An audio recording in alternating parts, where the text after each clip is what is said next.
রজব মাস এমন একটি মাস যে মাসটার ব্যাপারে আল্লাহ রাসূল সাল্লাল্লাহু আলাইহি ওয়াসাল্লাম স্পষ্টভাবেই বলেছেন যে এই মাসটি হচ্ছে সম্মানিত। এবং আল্লাহ সুবহানাহু ওয়া তাআলা পবিত্র কুরআনুল কারীমের এই আয়াতে কারিমা যেটি তেলাওয়াত করলাম, মিনহা আর বাতুন হরুম বলেছেন যে সম্মানিত মাস 12টা মাসের মধ্যে 4টা। কয়টা? জোরে বলেন। কয়টা মাস সম্মানিত? 4টা মাস সম্মানিত। কোন কোন মাস? 1 নম্বর হচ্ছে জিলকদ, 2 নম্বর হচ্ছে জিলহজ, 3 নম্বর হচ্ছে রজব, 4 নম্বর হচ্ছে মুহররম। এই 4টা মাস আল্লাহর কাছে বিশেষভাবে সম্মানিত। সুবহানাল্লাহ বলেন। জিলকদ, জিলহজ, মুহররম এবং রজব। এই 4 মাসে কাফের বেঈমানরা যুদ্ধ বিগ্রহ করতো না। নিজেরা অন্য সময় হারাম কাজ করলেও এই 4টা মাসে বলতো যে না, এই সময় গ্যাঞ্জাম পাকামো না, এই মাসগুলো যায় লোক। আর আমাদের দেশের যা অবস্থা, কোনটা সম্মানিত মাস, কোনটা মূল্যবান মাস, কোনটা মূল্যবান সময়, কোন মাসটাকে আল্লাহ তাআলা বিশেষ মর্যাদা দিয়েছে, বার্থডে কোন তারিখে, জন্মদিন কোন তারিখে, এইটা কলজিয়ার মধ্যে লেখা রাখে। আর এই মাসগুলোর ব্যাপারে বাঙালির কোনো ভ্রুক্ষেপই নাই, কোনো মনোযোগী নাই। কথা বলেন ঠিক কিনা? মাস আসে, মাস চলে যায়। প্রিয় ভাইরা আমার, রজব মাস হচ্ছে এমন একটি মাস যে মাসের ব্যাপারে আল্লাহ রাসূল সাল্লাল্লাহু আলাইহি ওয়াসাল্লামের হাদিস থেকে সাহাবীরা বলেছেন কি, ধান তো প্রথম দিন লাগাইলি পরের দিন ফট করে ধানের গাছ উঠে ওখান থেকে ঠাস করে আবার শীষ বাইর হয়ে যায় না। সুনির্দিষ্ট একটা সময়ের প্রয়োজন, ঠিক কিনা? রজব মাস হচ্ছে বীজ বপনের মাস। কি বপনের? এই মাসে বীজটাকে বপন করবেন, শাবান মাসে পরিচর্যা করবেন, ছোট্ট গাছ বাইর হবে, ওই গাছটা থেকে রমজানের আগেই ফল ধরবে। রমজান মাসে যে ওই গাছের ফল ভক্ষণ করবেন, ফসল মাঠে তুলবেন, ঘরের মধ্যে ফসলটাকে মাঠ থেকে নিয়ে এসে গোলা ভরবেন। সুবহানাল্লাহ বলেন। তাহলে আমলের বীজ বপনের মাস হচ্ছে কোন মাস? প্রিয় ভাইরা আমার, এই জন্য আল্লাহর নবী বিশ্বনবী সাল্লাল্লাহু আলাইহি ওয়াসাল্লাম দোয়া করতেন, আল্লাহুম্মা বারিক লানা ফি রজব শাবান ওয়া বাল্লিগনা রমাদান।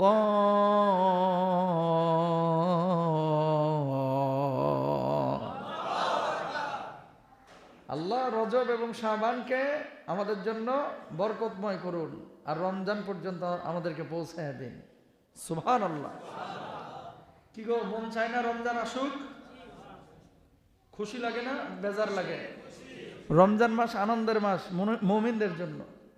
আর যেগুলো ছেঁচড়া কাফের হিরুনসি, এগুলোর লাগে রমজান হচ্ছে মাথা ব্যথার কারণ। কথা বলেন ঠিক? মুমিনদের জন্য রমজান মাস হচ্ছে আনন্দের। কি খুশি! একটা জিনিস খেয়াল করেন, রমজান মাসে ইফতার করবেন আনন্দ, সাহারি খাবেন আনন্দ, দুপুরবেলায় নামাজ পড়বেন আনন্দ, ঘুমাইবেন আনন্দ। প্রত্যেকটা মুহূর্ত দেখবেন ঈদের অপেক্ষা, ইফতারের অপেক্ষা, সাহারির অপেক্ষা, তারাবির অপেক্ষা, নামাজের অপেক্ষা, ইফতার কিনতে যাওয়ার অপেক্ষা। প্রত্যেকটা কাজ দেখবেন যে যেটাই করেন ওটাই মজা লাগে। ঝালমুড়ি কি অন্য সময় খান না? কি ঝালমুড়ি কোনোদিন খান না আপনারা? মন চাইলেই খান। খেয়াল করেন, একই মশলায়, একই জিলাপি, একই পেঁয়াজু, একই বেগুনি, একই এই আপনার ভর্তা, একই বড়া, একই পিঠা। অন্য সময় ভাঙে চুরে ওই মুড়ি মাখান, আর রমজান মাসে ইফতারের সময় যে মুড়িটা মাখান, শুকনা মুড়ি ছোলা দেওয়া হইলো যে মজা, এখনকার সেরোটনের মুড়ি তো এই মজা নাই। কথা বলেন ঠিক? প্রিয় ভাইরা আমার, এরপরে আসেন তাহলে আল্লাহর নবী সাল্লাল্লাহু আলাইহি ওয়াসাল্লাম কি বললেন? রজব মাস হচ্ছে বীজ বপনের মাস। এই মাসে বীজ বপন করব, আর শাবান মাসে গিয়ে আমরা বীজটাকে পরিচর্যা করব, গাছ উঠবে, গাছের মধ্যে পানি দেব। কিসের গাছ? আমলের গাছ। আর রমজান মাসে যে ফল হবে, ওই গাছ থেকে ফলটাকে উঠিয়ে আমরা আমাদের ঘরে তুলব। বলুন আল্লাহু আকবার। তাহলে রমজান মাস হচ্ছে ফল তোলার মাস। আল্লাহ রাব্বুল আলামিন এই 4টি মাসকে সম্মানিত মাস বলেছেন। রজব, জিলকদ, জিলহজ, মুহররম, এই 4 মাসে কোরআন তেলাওয়াত বেশি করবেন, নামাজ কোনোটা ছাড়বেন না, আল্লাহর নবী পুরোটা বছরের মধ্যে 3টা মাসে সবচাইতে বেশি রোজা রেখেছেন। জোরে বলেন কয়টা? 1 নাম্বার হচ্ছে রমজান মাসে সবচাইতে বেশি রোজা রেখেছেন আল্লাহর নবী। এরপরে 2 নাম্বার বেশি রোজা রেখেছেন শাবান মাসে, মানে এই মাসের পরের মাস। 3 নাম্বার আল্লাহর নবী রজব মাসে যত রোজা রেখেছেন সারা বছরেও এত রোজা কোনো মাসে রাখেন নাই। বলুন সুবহানাল্লাহ। ঠান্ডাকাল কিন্তু দেখবেন পুরো দিন কেটে যায়, অনেক সময় তেষ্টাও লাগে না, আছে না নাই? তো পুরো দিনে একবারও তেষ্টা লাগতেছে না, তাহলে রোজা রাখাটা খুব সহজ। দিনটা হয়ে গেছে অনেক ছোট, এখন তো দিন বড় না, অনেক ছোট। তাহলে রমজান মাসটা সামনে আসতেছে, এখন থেকে রোজা রাখার ট্রেনিং করবেন ইনশাল্লাহ। বলেন। এরপরে যেটা করবেন, গুনাহ কমানোর চিন্তা। গুনাহ তো সবারই হয় কম বেশি। আমি এখন থেকে নিয়ত করব, কারণ কি হুট করে আপনি পারবেন না। পরীক্ষার মাস রমজান, এখন থেকে যদি প্রিপারেশনটা ভালো নেন, এখন যদি মনে করেন গুনাহের পরিমাণ ছিল 100%, আপনি এখান থেকে নামায় দেন এই মাসে 60%, শাবান মাসে আপনি নিয়ে যান 20%, 20%, রমজানে অটোমেটিক দেখবেন প্রথম রমজান থেকে আপনার জীবনে আর কোনো গুনাহই নাই, খালি সওয়াব আর সওয়াব। সুবহানাল্লাহ বলেন। প্ল্যান করবেন, প্রত্যেকটা কাজ রুটিন করেন এখন থেকে। সকাল কাটবে কিভাবে, বিকেল কাটবে কিভাবে, রাত কাটবে কিভাবে, সন্ধ্যা কাটবে কিভাবে, রুটিন করেন। কি বলবো ভাই, কলিজাটা ফেটে যায়। কিছু লোক আপনার এলাকাতেও পাবে, পুরো বাংলাদেশ ঘুরি না, দেখি তো ওই যে চায়ের ব্রেক দিয়ে রাস্তাঘাটে ড্রাইভারের ঘুমটুম আসলে কিছু চাচা 15 জন 20 জন বসে বসে টিভি দেখতেছে, দোকানে দাঁত খিলাল করতেছে, টিভি দেখতেছে। চিপা চাপায় যদি জিজ্ঞেস করা হয় কতক্ষণ চাচা বইয়া রয়েছে, কয় জোহরের পরে বইছে, এখনো উঠে না, 5:30 বাজে। কথা কন না কেন? বুঝেন নাই? যত খাজুরি আলাপ আছে, কি জবাব দিলেন? ওয়ান ওমরিহি ফিমা আফনা। কিয়ামতের ময়দানে বলবে, আল্লাহ রজব মাসটারে কিভাবে কাটাইলি 2025 সালের? কেমনে কাটাইছস? আল্লাহ 7 দিন ছিলাম চায়ের দোকানে বসে, প্রতিদিন 5 ঘন্টা করে খালি জসিম সাবানা সিনেমা দেখছি। আল্লাহ বলবে, ফেরেশতা, কয় জি আল্লাহ। কয় মগরটা নিয়ে আই। নিয়ে আইব। আল্লাহ মারবো কোথায়? কয় হাত দুইখান বাঁধে পাছার উপরে মেরে জাহান্নামের মধ্যে নিক্ষেপ কর। কথা বলেন ঠিক কেনা? এরকম কিছু লোক আছে না? কোনো কাজ নাই, আজারে আজারে দোকানের মধ্যে বসে থাকে, কোনো কাজ নাই, কোনো কাজ নাই, ঘন্টার পর ঘন্টা সময় কাটা দিচ্ছে। কথা বলেন ঠিক কেনা? এই কাজগুলো করা যাবে? এরপরে কি করবেন প্রিয় ভাইরা আমার? সময়ের অপচয় রোধ করবেন, বেশি বেশি নেক আমলের চেষ্টা চালাবেন। এরপর আল্লাহ রাব্বুল আলামিন রাসূল আকরাম সাল্লাল্লাহু আলাইহি ওয়াসাল্লামকে ইশারা করেছেন, তিনি রোজা রেখেছেন, আপনারাও রোজা রাখার চেষ্টা করবেন। আইয়ামে বীজের রোজা 13, 14, 15 এই 3 দিন প্রতি মাসে রোজা রাখবেন, বিশেষ করে রজব এবং শাবানে। আর প্রতি সপ্তাহে 2টা রোজা, সোমবার আর বৃহস্পতিবার রোজা রাখার চেষ্টা করবেন ইনশাআল্লাহ। এরপরে বেশি বেশি কোরআন তেলাওয়াত করবেন, বেশি বেশি জিকির আজকার করবেন। কেমন জিকির? ওয়ারাজুলুন যাকারাল্লাহ খালিয়ান ফাফাদাত আইনাহু। এমন ভাবে জিকির করবেন যে জিকিরটা হবে গোপনে, নীরবে, নিভৃতে, চোখের পানি বেয়ে বেয়ে পড়বে। আর আল্লাহরে স্মরণ করবেন শয়নে, স্বপনে, বসে, উঠে। ফজরের নামাজের আগে, শেষ রাত্রে জীবনে যা গুনাহ করেছেন আল্লাহর কাছে রাত্রিকালীন সময় বলবেন, আল্লাহ অনেক গুনাহ জীবনে করেছি মাবুদ, গুনার ভার নিয়ে কবরে যদি যায় জাহান্নাম ছাড়া কিচ্ছু দেখতে পাই না গো মাবুদ। আমরা ছাড়া তোমার লক্ষ কোটি বান্দা আছে, তুমি ছাড়া কোনো আল্লাহ নাই, তুমি ছাড়া কোনো মাবুদ নাই। ও আল্লাহ, তুমি আমাদেরকে ক্ষমা করে দাও। চোখের পানি ছেড়ে এইভাবে যখন কান্নাকাটি করবেন, আল্লাহ রাব্বুল আলামিন বলছেন ওই চোখের পানি বেয়ে গাল স্পর্শ করার পূর্বে আমি আল্লাহ রাব্বুল আলামিন তার জীবনের গুনাহ খাতাগুলি মাফ করে দেব। জোরে বলেন সুবহানাল্লাহ। এরপরে 10 নম্বর হচ্ছে তাহাজ্জুদের নামাজটা নিয়মিত পড়েন। এখন থেকে যদি পড়েন রমজান মাসে পড়াটা সহজ হয়ে যাবে, ঠিক কিনা? দান সাদাকা করা শুরু করেন। রমজানের আগ পর্যন্ত যে দোয়াটা সবচেয়ে বেশি পড়বেন, আমার সাথে সাথে সবাই বলেন, আল্লাহুম্মা বারিক লানা ফি রজবা ওয়া শাবান ওয়া বাল্লিগনা রমাদান। আবার বলেন, আল্লাহুম্মা বারিক লানা ফি রজবা ওয়া শাবান ওয়া বাল্লিগনা রমাদান। সারা পৃথিবীর বুকে কিন্তু একটা অস্থির পরিস্থিতি চলতেছে। মক্কা মদিনায় রেড অ্যালার্ট জারি হয়েছে জানেন তো, বন্যায় কয়েকজন মারাও গিয়েছে। একদিকে চলতেছে বন্যা, মদিনায় প্রচণ্ড শীত, ওইদিকে আবার চলতেছে ক্যালিফোর্নিয়ায়, হলিউডের পুরো এলাকা তছনছ করে ফেলাইছে আল্লাহ সুবহানাহু ওয়া তাআলা। আল্লাহু আকবার বলেন না। দাবানল, কেমন দাবানল কাকা? ওই যে শীতে গরম রোদ এই আগুন পোয়ান এরকম, একটু আগুন জ্বালাইছে না, জ্বলতেছে এরকম। কি অবস্থা জানেন?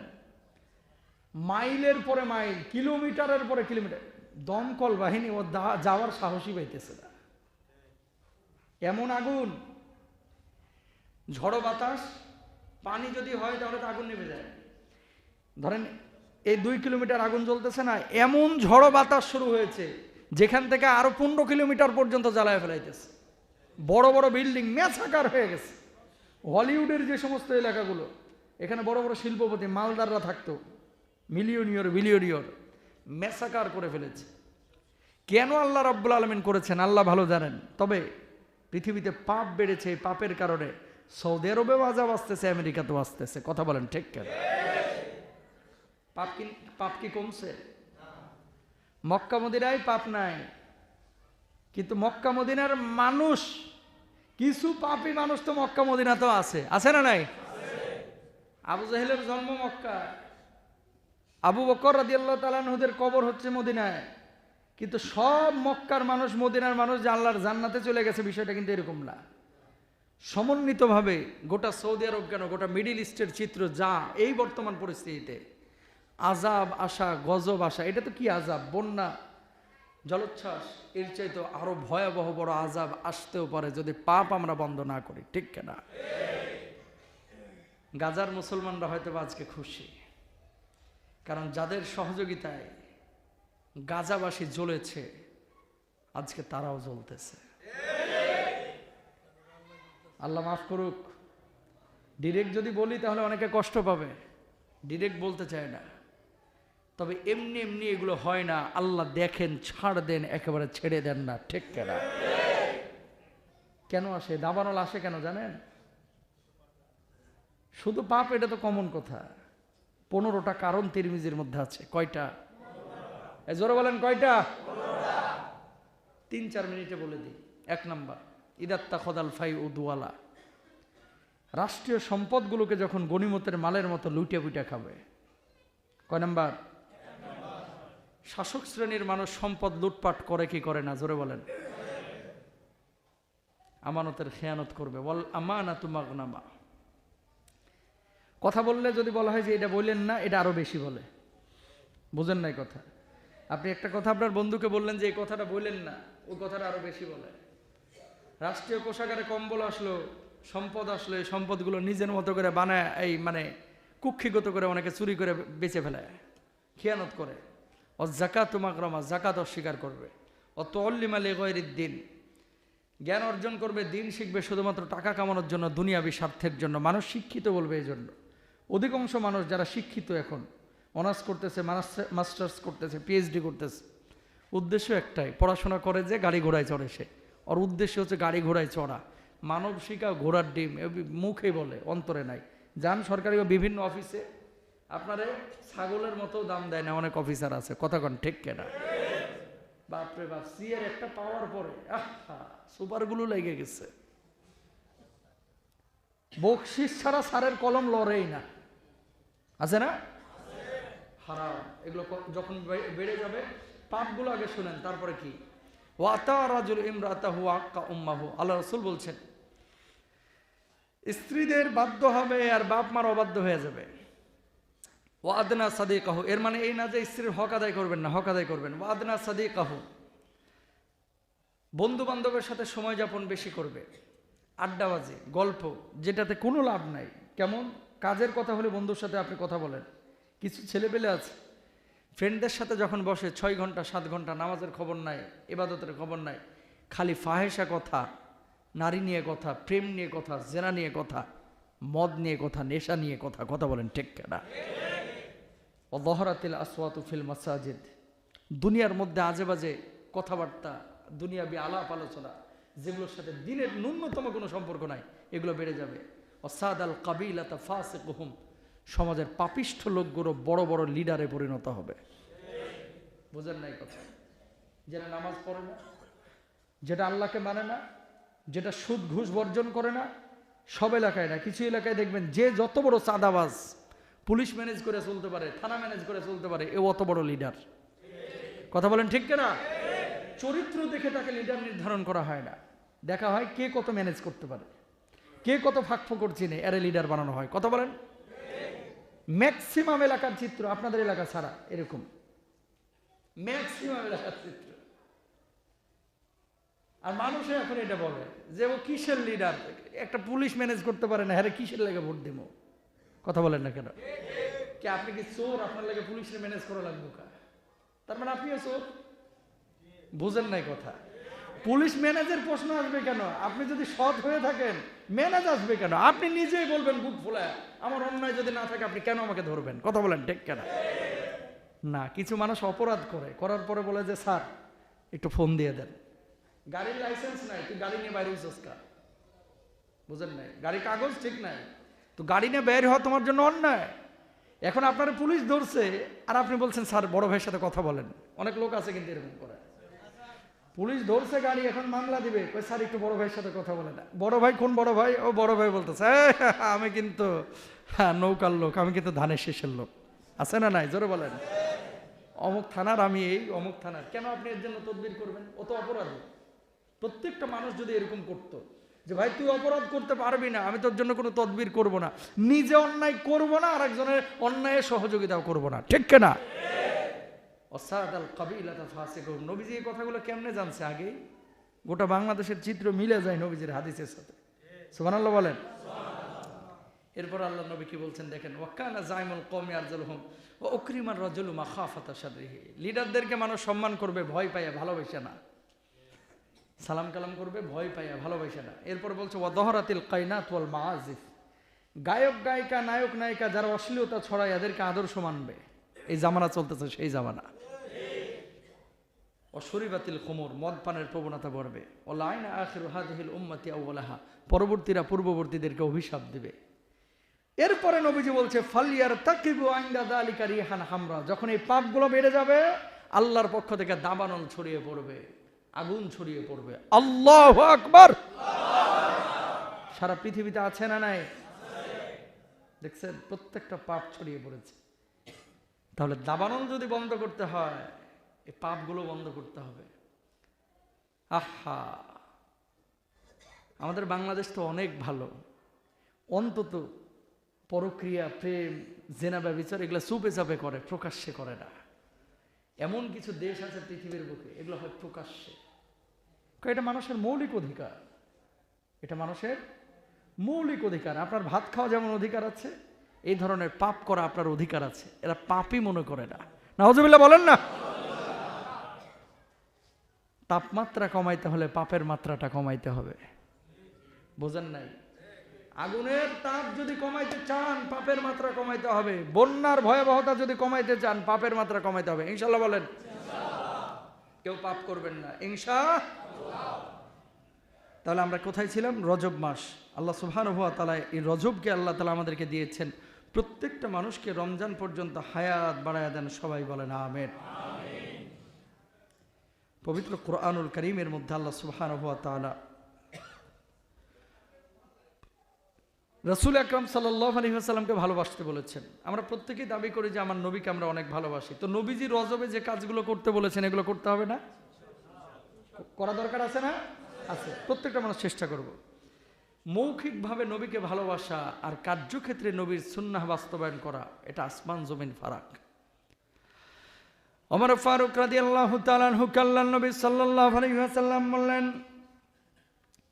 ওমর তুমি কি আমাকে ভালোবাসো? ওমর রাদিয়াল্লাহু তাআলা আনহু বললেন, ইয়া রাসূলুল্লাহ অনেক বেশি ভালোবাসি। কই কেমন ভালোবাসো? আমার সন্তান সন্ততির চাইতে বেশি ভালোবাসি, আমার বাপ মার চাইতে বেশি ভালোবাসি, আমার স্ত্রী পরিজনের চাইতেও আপনারা বেশি ভালোবাসি। আল্লাহর নবী তখন বললেন, ওমর তোমার জানের চাইতে কি আমারে বেশি ভালোবাসো না? ওমর তো আর মিথ্যা কথা বলতে পারে না। ওমর বললেন, ওগো নবীজি, সব কিছুর চাইতে বেশি ভালোবাসি, কিন্তু আমার জানের চাইতে আপনারা এখনো আমি ভালোবাসতে পারি নাই। আল্লাহর নবী বললেন, ওমর তাহলে শোনো শোনো, যেহেতু তোমার জানের চাইতে জীবনের চাইতে আমি নবীকে বেশি ভালো এখনো বাসতে পারো নাই, সুতরাং তুমি এখনো পূর্ণাঙ্গ ইমানদার হতে পারো নাই। বলুন আল্লাহু আকবার। এই কথা শোনার সঙ্গে সঙ্গে ওমর রাদিয়াল্লাহু তাআলা আনহুর কলিজা কেঁপে উঠল। ইয়া রাসূলুল্লাহ, আপনার এই কথা শোনার পরে আমি নিজেকে শুধরে নিয়েছি। এই কথা শোনার পর থেকে এই মুহূর্তে আমার জানের চাইতেও বেশি আপনারে ভালোবেসেছি। আপনার জন্য যদি কোথাও জীবন দেওয়ার প্রয়োজন হয়, এই ওমর মুখটারে হাসি করেই, হাসি মুখে আপনার জন্য জীবনটাকে উৎসর্গ করে দিবে। বলুন আল্লাহু আকবার। অমনি আল্লাহর নবী জবাব দিলেন, ওমর, যেহেতু তুমি এখন থেকে আমাকে তোমার জীবনের চাইতে বেশি ভালোবাসো, সুতরাং পূর্ণাঙ্গ ইমানদার এখন থেকে তুমি হয়ে গেছো, তুমি পূর্ণাঙ্গ মুমিন হয়ে গেছো। জোরে বলেন আল্লাহু আকবার। এজন্য আল্লাহর নবী বলছেন, লা ইউমিনু আহাদুকুম হাত্তা কুনা হাব্বা ইলাইহি মিন ওয়ালিদিহি ওয়া ওয়ালাদিহি ওয়ান নাসি আজমাইন। আল্লাহু আকবার বলেন। ততক্ষণ পর্যন্ত পূর্ণাঙ্গ মুমিন কোন মুসলমান হতে পারবে না যতক্ষণ পর্যন্ত নিজের সন্তান সন্ততি আত্মীয় স্বজন বাপ মা সবার চাইতে বেশি ভালো নবীকে না বাসবে, ততক্ষণ পর্যন্ত কোনো মুমিন পূর্ণাঙ্গ মুমিন হতে পারবে না। ঠিক কিনা? রাবিয়া বিন কাব আল আসলামী রাদিয়াল্লাহু তাআলা আনহু নবীজির সামনে বসা। আল্লাহ নবী বলছে, রাবিয়া, আজকে যা চাইবি আমার কাছে তাই দিব। সুবহানাল্লাহ বলেন। কেমনে? নবীজি তো অত সম্পদশালী ছিলেন না, কিন্তু নবীজি যদি কোনো দোয়া করতেন বান্দার জন্য, বন্দুকের গুলি মিস হবে, নবীজির দোয়া মিস হবে না। সুবহানাল্লাহ বলেন না। তো রাবিয়া বিন কাব আল আসলামী নবীজির চেহারার দিকে তাকিয়ে বলছেন, আল্লাহ রাসূল, যা চাইবো তাই দিবেন? হ্যাঁ, তোর জন্য আমি তাই দোয়া করব, কি চাস আমার কাছে বল। আল্লাহ নবী বলছে, বল বল, তাড়াতাড়ি বল। কল্যাণ নবী, একটা চাওয়া আছে, যদি একটু দোয়া করতেন। আপনি নিজেই তো আমাকে প্রস্তাব দিয়েছেন, কি চাস বল। আমি দুনিয়ার কোনো কিছু চাই না, আপনার চেহারাটা না দেখলে আমার ভেতরটা জ্বালা পোড়া করে, এক মুহূর্ত থাকতে পারি না। জান্নাতে যদি যাই, আল্লাহ যদি জান্নাত দেয়, ওই জান্নাতে আপনার সাথে আপনার পাশে আপনার চেহারা যেন দেখতে পাই, এই ব্যবস্থা আমি চাই। আল্লাহু আকবার। দুনিয়াতে না, শুধু কোথায়? জোরে বলেন, কোথায়? আল্লাহর নবী বলছেন যে দুনিয়ার কোনো কিছু তোর প্রয়োজন নাই? কই ইয়া রাসূলুল্লাহ, প্রয়োজন নাই। কই এটাই তোর শেষ চাওয়া? আল্লাহর নবী, হ্যাঁ। কই জান্নাতে তো অনেক নাজ নিয়ামত। আল্লাহর নবী, সেই নিয়ামতের মধ্যে আপনার চেহারাটা যদি আমি না পাই, আমার সব নিয়ামত অপূর্ণ মনে হবে। সুবহানাল্লাহ বলেন না। এই জন্য জান্নাতে যদি যায়, আপনার চেহারাটা যেন আমি পাই। জাহান্নামে গেলে তো জীবনে দেখবে না। আর যেহেতু সাহাবী, জান্নাতে যাওয়ার তো সম্ভাবনা অবশ্যই আছে। জান্নাতি তারা, আল্লাহ তাআলা তাদের ব্যাপারে বলছেন, রাদিয়াল্লাহু আনহুম ওয়া রাদু আন। আল্লাহ তাদের উপরে খুশি হয়ে গেছে, তারাও আল্লাহর উপরে খুশি হয়ে গেছে। সুবহানাল্লাহ বলেন। আমরা হলে চাইতাম কি, আল্লাহ নবী গো, উত্তরা 13 নম্বর সেক্টরে যদি 5 কাঠা জায়গা পাইতাম। কথা কন ঠিক না? পূর্বাচলে যদি একটা প্লট পাইতাম, মাথার মধ্যে এগুলো চিন্তাই করতো, গিজ গিজ গিজ গিজ গিজ করতো। আর সাহাবীরা বলতেছে কি, আল্লাহর নবী, দুনিয়াতে আপনারা একটু না দেখলে ভালো লাগে না? কেমন প্রেম ছিল, কম না বেশি? এমন প্রেম যে দুনিয়াতেই না, জানে তো মারা যাবে কিছুদিন পরেই।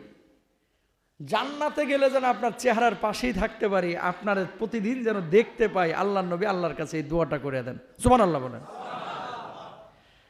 আমার নবী জবাব দিলেন, রাবিয়া বিন কাব আল আসলামী, শোনো শোনো, জান্নাতের মধ্যে যদি আমার সঙ্গে তুমি মুলাকাত করতে চাও, আমার চেহারাটা যদি নিজে দেখতে যাও বারবার বারবার, তাহলে বেশি বেশি সিজদা করো, সিজদা করো, সিজদা করো, ওয়াসজুদু ওয়াক্তারিম, সিজদা করো আর আল্লাহর নৈকট্য চলে যাও।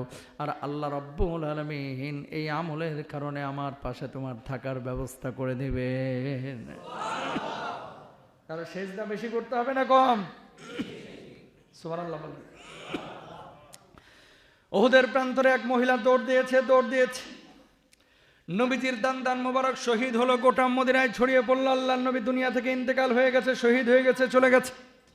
গোটা মদিনার বাড়ির মধ্যে যে সমস্ত মহিলারা ছিল কান্নার রোল পড়ে গেল। আমাদের হুজুর নাই, আমাদের নবী নাই। কাঁদতেছে, ছোট ছোট বাচ্চা পড়ে আছে। স্বামীরা জিহাদের ময়দানে চলে গেছে, বাচ্চারা চলে গেছে। নবী নাই, নবী নাই, নবী নাই। গোটা মদিনায় কান্নার রোল পড়ে গেল। আল্লাহর নবীকে আর কখনো আমরা দেখতে পাবো না। মদিনার মানুষটা চলে গেছে, শেষ জামানার নবী চলে গেছে। এক মহিলা পাগলের মতো ছুটে উহুদের প্রান্তরের দিকে দৌড়ে আসছে। সাহাবীরা বললেন, ও মহিলা, কোথায় যাও, কোথায় যাও? কই উহুদের প্রান্তরে যাচ্ছি। কই যায় কোনো লাভ নাই, তোমার স্বামী শহীদ হয়ে গেছে, তোমার বাপ শহীদ হয়ে গেছে, তোমার ভাই শহীদ হয়ে গেছে, কার জন্য যাবা? যায় কোনো লাভ নাই। মহিলা এবার জবাব দিচ্ছে, স্বামীর খবর জানতে চাই না, সন্তানের ভাইয়ের খবর জানতে চাই না, আমার বাপের খবর জানতে চাই না, আগে বল আমার রহমতের নবী উহুদের প্রান্তরে কেমন আছে বলুন আল্লাহু আকবার। অথচ 3 জন শহীদ, বাপ মারা গিয়েছে, ভাই মারা গিয়েছে, সন্তান মারা গিয়েছে। বলতেছে আমার বাপের খবর জানতে চাই না, ভাইয়ের খবর জানতে চাই না, স্বামীর খবর জানতে চাই না, আগে বল রহমতের নবীর খবর কি। দৌড়িয়ে চলে গেল সামনের দিকে। আল্লাহর নবী নাকি শহীদ হয়েছে। কয় না, এখনো শহীদ হয় না, নবীজি পড়ে আছে। যাওয়ার পরে দেখতে পেলেন নবীজির মুখ দিয়ে দর করে পানি পড়তেছে, দাঁতটা শহীদ হয়ে গেছে। নবীজি মাটির উপরে পড়ে আছে, সাহাবীরা গোল করে ঘিরে আছে। সাহাবীরা বলতেন, তোমার তো 3 জন শহীদ হয়ে গেছে, এখানে দৌড়ে আসছো কেন? আমার নবীজির চেহারাটা একবার দেখার জন্য, যে আমার নবীজি দুনিয়ার বুকে আছে নাকি দুনিয়া থেকে চলে গেছে। আমার নবীর এই অসুস্থ অবস্থা, রক্তাক্ত অবস্থায় যখনই দেখলাম আমার নবী উহুদের প্রান্তরে এখনো জীবিত আছে, নবীর চেহারা দেখার সঙ্গে সঙ্গে আমার বাপ ভাই স্বামীর ইন্তেকাল আর শাহাদাতের সব দুঃখ কষ্ট আমি ভুলে গেছি। বলুন আল্লাহু আকবার। প্রেম কম না বেশি? কার জন্য ভালোবাসা? আর এখনকার নবী প্রেমিকরা 2.5 প্যাচের জিলাপি ছাড়া নবীর প্রেম জায়গায় উঠে না, কথা কয় না। আশেকের রাসূল আছে না বাংলাদেশে? দাড়ি এমন ভাবে কাটছে, যদি বৃষ্টি হয় পিছলে হের পোলাই পড়ে যাইব দাড়ির উপরে, এত তেল দিলে। দাবি করে বিশাল বড় আল্লাহর বলি, নবী আশেকের রাসূল, সুন্নত পড়ে না, 5 ওয়াক্ত নামাজ পড়ে না, এরকম লোক আছে না? এগুলো নবী প্রেম না, এগুলো ভণ্ডামি। নবী প্রেম হচ্ছে এগুলা, নবীর আদর্শ কার্যক্ষেত্রে দৈনন্দিন জীবনে বাস্তবায়ন করা, ঠিক কেনা? তাকান, আনাস রাদিয়াল্লাহু তাআলা আনহুর মা উম্মে সুলাইম মাঝে মাঝে নবীজি দুপুর বেলায় ওনাদের বাসায় যে ঘুমাইতেন। তো নবীজি যখন আসবে টের পাইতেন, বিছনা ঝাইরিয়া টাইরিয়া সুন্দর করে নবীজির জন্য রাখতেন, নবীজি একটু বিশ্রাম নিতেন। আনাস রাদিয়াল্লাহু তাআলা আনহু বলতেছে, আল্লাহর নবী যখন বাড়ি থেকে চলে যেতেন, শরীর অনেক সময় ঘামতো না গরমের সময়, সৌদি আরবে তো গরম বেশি, তো ঘাম যদি 2-1 ফোঁটা টুটা ফাটাও বিছানার চাদরের উপরে বা বিছানার উপরে লাগতো বা শক্ত জায়গায় থাকলে ঘামটা পড়ে থাকতো, পানি পানি হয়ে। আমার মা ওই ঘামগুলো হাত দিয়ে তুলে তুলে বোতলের মধ্যে ঢুকে রাখতো, কারণ ওই ঘাম যতদিন ঘরে থাকতো ঘরটা সুঘ্রাণে ভরে থাকতো। পেয়ারা নবীর ঘাম। অনেক সময় শুইলে দেখবেন শরীরের পশম ছুটে, মাথার চুল খুলে যায়, দাড়ি খুলে যায়, একটা পড়ে থাকে না? তো মা নবীজি উঠে যাওয়ার পরে আগেই ঝাড়ু দিতেন না, আগে দেখতেন যে 2-1টা চুল পড়ে আছে কি। নবীজির ওই চুলটাকে নিয়ে বোতলের মধ্যে ঢুকায় রাখতেন, যে আমার নবীজির চুল। সুবহানাল্লাহ বলেন না? এগুলো ভালোবাসা। বৃদ্ধ বয়স আনাস রাদিয়াল্লাহু তাআলা আনহু যখন মারা গেলেন তখনও পর্যন্ত ওই বোতলের মধ্যে ঘাম ঢোকানো ছিল। সুবহানাল্লাহ বলেন না?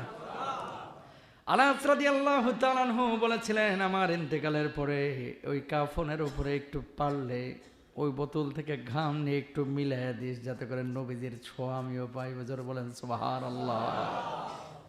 ইন্তেকালের পরে যেটাতে লাশ রাখা হয়েছিল ওই খাটিয়া, ওই কাফনের উপরে একটু ঘাম লাগিয়ে দেওয়া হয়েছিল, আশপাশে যারা দাঁড়াইছে সুঘ্রাণে ভরে গেছে। সুবহানাল্লাহ। নবীর প্রেম কম না বেশি?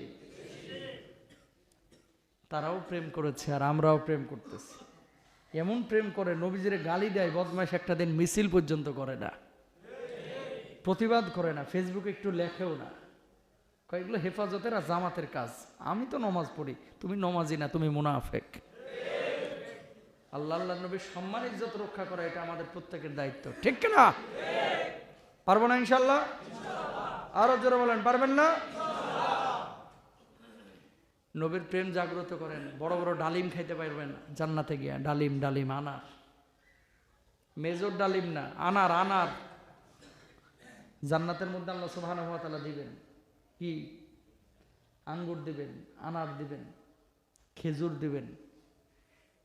এক একটা বড়ই হবে জান্নাতের মটকার মতো, 1 মণের বেশি ওজন হইতে পারে এক একটা ডালিম, এই ইয়ার বড়য়ের।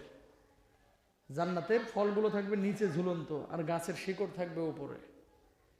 কোন ফলের ওয়েট কতটুকু এটা তো আর হাদিসে লেখা নাই এভাবে, কিন্তু নহর প্রবাহিত হবে, যেগুলো আপনি কল্পনা করেন।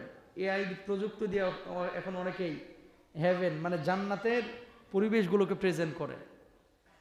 এমনি এমনি জান্নাতে চলে যাবেন না, এটা ওই কি বলে, ওই আলিফ বাসের টিকিট না যে কাটলাম আর ফরফরায় জান্নাতে চলে গেলাম। জান্নাতে যাইতে হলে নামাজের টিকিট লাগবে, জান্নাতে যাইতে হলে রোজা করতে হবে, নবীজি সুন্নাহ মোতাবেক কাজ করে তারপরে জান্নাতে যেতে হবে, ঠিক কেনা? কেমন দেখেন, 3 বার আল্লাহ সুবহানাহু ওয়া তাআলা কুরআনুল কারীমে এই একটা ফলের কথা উল্লেখ করেছেন। কয়বার? 3 বার। খাইলে লাভ কি? রক্তের শর্করার পরিমাণ ঠিক রাখে, গ্লুকোজ নিয়ন্ত্রণ করে। ডায়াবেটিস রোগী যারা আছে, এই ডায়াবেটিস রোগীদের জন্য সবচেয়ে বিজ্ঞানের ভাষায় হচ্ছে আনার, এই ডালিম। আল্লাহ তাআলা এই ফলটা নিয়ে 3 বার কথা বলেছেন। 1 নম্বর হচ্ছে সূরা আল আনআমের 141 নম্বর আয়াতে কি বলছেন? وهو الذي أنشأ جنات معروشات وغير معروشات والنخل والزرع مختلفا أكله والزيتون والرمان متشابها وغير متشابه বলুন আল্লাহু আকবার। সংক্ষেপে বলে দিই, আর কত কাণ্ডের ওপরে সন্নিবিষ্ট হয় না, আর খেজুর বৃক্ষ ও শস্যক্ষেত্র যাতে বিভিন্ন প্রকারের খাদ্য উৎপন্ন হয়ে থাকে। আর তিনি জাইতুন, জলপাই এবং আনারের বৃক্ষও সৃষ্টি করেছেন, যা দৃশ্যত অভিন্ন হলেও স্বাদে বিভিন্ন। এক একটা ফলের এক একটা স্বাদ। খেয়াল করেন, নীল আঙ্গুরের একটা স্বাদ, খেয়াল করেন। আনার যেটা বাংলাদেশি একটা স্বাদ, মিশরিটার আর একটা স্বাদ, মালটা একটা টক আর একটা আবার মিষ্টি। আম ল্যাংড়ার মধ্যে একটা স্বাদ গন্ধ, ফজলির মধ্যে আর এক স্বাদ আর এক গন্ধ, আবার গোপাল ভোগে আর এক স্বাদ আর এক গন্ধ, আবার খিরসাবাতে আর এক স্বাদ আর এক গন্ধ। ফল একই, নাম কিন্তু আমি, নাম কিন্তু আনারি, নাম কিন্তু খেজুরি, নাম কিন্তু আঙ্গুর, কিন্তু নানান রকমের আকার আকৃতি আর নানান রকমের স্বাদ আল্লাহ তাআলা ওর মধ্যে ঢুকায় দিয়েছে। জোরে বলেন সুবহানাল্লাহ। কার ইশারা? কার? আরো জোরে। তাহলে 1 নম্বর আয়াত পাইলেন সূরা আল আনআমের 141। 2 নম্বর সূরা আর রহমানের মধ্যে আল্লাহ রাব্বুল আলামিন বলছেন, কত নম্বর আয়াত? 68। ফীহিমা ফাকিহাতুন ওয়া নাখলুন ওয়া রুম্মান,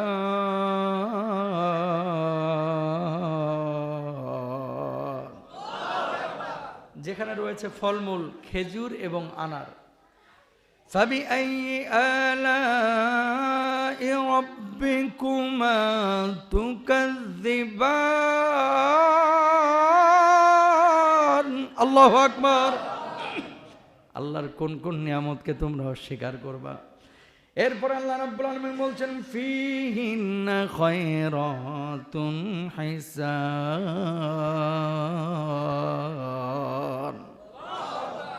সেই সকলের মাঝে রয়েছে সুশীলা সুন্দরীগণ। শুধু ফল খাইবেন আর পড়ে থাকতে হবে, বিষয়টা এরকম না। এমন জীবন সঙ্গী আল্লাহ তাআলা ওখানে ব্যবস্থা করে দেবে, এমন জীবন সঙ্গী যে চোখ কোনোদিন কল্পনা করে নাই, যে মাথা কোনোদিন মস্তিষ্ক আনে নাই, যে হৃদয় তাদের ব্যাপারে কোনোদিন কল্পনাও করতে পারে নাই। আল্লাহু আকবার বলেন। তাকান, বেশি সময় নেব না, 2-3 মিনিট। পৃথিবীর প্রত্যেকটা মানুষের ভিতরে একটা চাহিদা কিন্তু আছে, যে আমার স্ত্রীটা যদি এরকম সুন্দরী হইতো, সৌদি আরবের মানুষের মতো, আমেরিকার মানুষের মতো, মিশরীদের মতো প্রত্যেকটা মানুষ, আপনার বউ যত সুন্দরী হোক না কেন, যত সুন্দরী আপনার স্বামী হোক না কেন, প্রত্যেকটা মানুষের একটা চাহিদা আছে যে আমার হাজবেন্ড, আমার স্বামী, আমার স্ত্রী যদি ওইরকম হইতো। কিয়ামতের ময়দানে আল্লাহ তাআলা এমন জীবন সঙ্গীর ব্যবস্থা করবেন যে চোখ কোনোদিন দেখে নাই, মাথা কোনোদিন কল্পনা করে নাই। আপনি সেদিন বলবেন, আল্লাহ যদি জানতাম যে আমার জন্য উত্তম পুত পবিত্র এরকম ব্যবস্থা আছে, পৃথিবীর বুকে কোনোদিন খারাপ কোনো কিছুর দিকে আমি তাকাইতাম না। আল্লাহু আকবার। তাহলে এই নাজ নিয়ামতের জন্য নবীজির সুন্নাহ মানতে হবে, রজব শাবান রমজানকে কাজে লাগাইতে হবে ইনশাআল্লাহ। এক মহিলা দেখলাম ফেসবুকে পোস্ট করছে যে আল্লাহর কাছে প্রতি ওয়াক্ত নামাজের পরে দোয়া করি আল্লাহ যেন আমার জামাইরে হুর না দেয়। 5 ওয়াক্ত নামাজের পরে দোয়া করে যে আল্লাহ যেন জামাইরে হুর না দেয়। কেন? এমন করছে 403-এর ঘর এটা, ওখানে সতীনগিরি চলবে না, ওখানে আপনি যেমনটা কল্পনা করবেন আপনি আপনার হাজবেন্ডে ওখানে চাইবেন না, কারণ ওখানকার চিন্তা চেতনা এই চিন্তার সাথে মিলবে না। কথা বলেন না কেন? জান্নাতে মানুষ যখন যাবে তখন কি দুনিয়ার ওই ব্রয়লার মুরগির পুরা ঠ্যাং খাইতে যাইব? আকাশ দিয়ে পাখি উঠতেছে, আল্লাহ লাল পাখিটা চাই, ভুনা হয়ে সামনে হাজির। সুবহানাল্লাহ বলবেন না? কাঁচা ব্রয়লার মুরগি, পুরা ব্রয়লার মুরগি পোকা উঠে, এই ব্রয়লার মুরগি খাওয়া লাগবে না। তো দুনিয়ার জিন্দগির এই নাজ নিয়ামতের সাথে আখিরাতকে কম্পেয়ার করা যাবে না, ওটা অন্য জগৎ। পুরুষদেরকে হুর দেবে, আপনাদেরকেও তো আল্লাহ তাআলা ভালো স্বামীর ব্যবস্থা করবে। এবং আপনারা শুধুমাত্র এই হুরের জন্য তো মানুষ জান্নাতে যায় না ভাই। জান্নাতের সবচেয়ে বড় নিয়ামত কি বলেছিলাম না এর আগে একদিন? সব নিয়ামত আল্লাহ দিল, দেওয়ার পরে বলবে, আল্লাহ বলবে আর কি চাস? আল্লাহ যা দিছেন পরিপূর্ণ হয়ে গেছে, আর কিচ্ছু চাই না, আর কিচ্ছু চায় না। না আরও চা। আল্লাহ ওই ভাষা আর নাই যে কিছু চাইবো আপনার কাছে। সুবহানাল্লাহ বলেন না? মানে কিছু চাওয়ার আর ভাষা নাই, কি চাইবো? পৃথিবীতে এরকম অনেক মানুষ আছে না, আমেরিকার ভিসা পাইছে, আমেরিকার কার্ড পেয়ে গেছে, আমেরিকার পাসপোর্ট পেয়ে গেছে, বাড়ি করেছে, গাড়ি, হাজার হাজার কোটি টাকার মালিক। কার কি চাবো? দুনিয়ায় অপ্রাপ্তি বলে আর কোনো কিছু নাই। আল্লাহ বলবেন না আরও চা। আল্লাহ আর কিছু নাই, কি চাইবো? তখন মানুষজন বলবে, আল্লাহ শুধু একটা জিনিস বাকি আছে। কি? আল্লাহ আপনার দিদারটা প্রয়োজন। আল্লাহ বলবো যে বান্দারে, এই দিদার আজকে তোর আর আমার মধ্যে সাক্ষাৎ হবে কোনো পর্দা ছাড়া। জোরে বলেন আল্লাহু আকবার। এই সাক্ষাৎ আমরা চাই কি চাই না? সবাই চাই। তাহলে চাইলে সুদ ছাড়তে হবে, ঘুষ ছাড়তে হবে, জেনা ব্যভিচার ছাড়তে হবে, চক্ষু হেফাজত করতে হবে, রজব শাবানকে কাজে লাগাইতে হবে, রমজানের রোজা রাখতে হবে, 5 ওয়াক্ত নামাজ পড়তে হবে ইনশাআল্লাহ। আল্লাহ কবুল করুন, বলুন আমিন। হাদা মা ইনদি ওয়াল ইলমু ইনদাল্লাহ আলাইহি তাওয়াক্কালতু ওয়া ইলাইহি উনীব ওয়া আখিরু দাওয়ানা আলহামদুলিল্লাহি রাব্বিল আলামিন। ওয়াসসালামু আলাইকুম ওয়া রাহমাতুল্লাহি ওয়া বারাকাতুহু।